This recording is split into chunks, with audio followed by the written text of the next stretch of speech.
మిగతా డీటెయిల్స్ చూస్తే తనను కావాలని ఇరికించారని మంత్రి రావెల తనయుడు సుశీల్ అంటున్నారు. తనకు తల్లి చెల్లి ఉన్నారని అన్నారు. అమ్మాయిల పట్ల తనకు చాలా గౌరవం ఉందని, చెయ్యిలాగే పని చెయ్యనని చెప్పారు. అయితే సీసీటీవీలో రికార్డైన దృశ్యాల మాట ఏమిటని ప్రశ్నిస్తే తర్వాత సమాధానం చెబుతానంటూ మౌనం వహించారు. చేసిన పని అండి. నేను చాలా చదువుకున్నవాడిని. నాకు ముందే నాకు చెల్లి ఉంది. ఇలాంటి చేసే పని కాదు అసలు. చేసే పని ఎప్పుడు నేను ఇలాంటి పనే చేయను అసలు. నేను కావాలంటే చదువుకునే వ్యక్తి అండి. ఎంబీఏ చేస్తాను నేను. ఎప్పుడు నాకు చెల్లి ఉంది, మమ్మీ ఉంది, అందరూ ఉన్నారు. చిన్నప్పటి నుంచి నేను మమ్మీని చూస్తాను, చెల్లిని చూస్తాను. అమ్మాయిల మీద అమ్మాయిల పట్ల నాకు గౌరవం చాలా ఉంది. అలాంటిది నేను చేయలాగే ఎప్పుడు చేయను, ఆ పనే చేయను. కావాల్సి ఇచ్చారండి.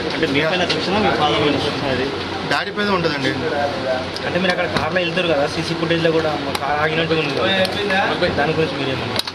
లేదండి, అక్కడ ఆగలేదండి. మేము వెళ్తూనే ఉన్నామండి. సీసీ ఫుటేజ్లో క్లియర్గా కనిపిస్తుంది కార్ ఆగినట్టు. అవునండి, వాళ్ళు ఏం చెప్పారు మళ్ళీ చెప్తాను.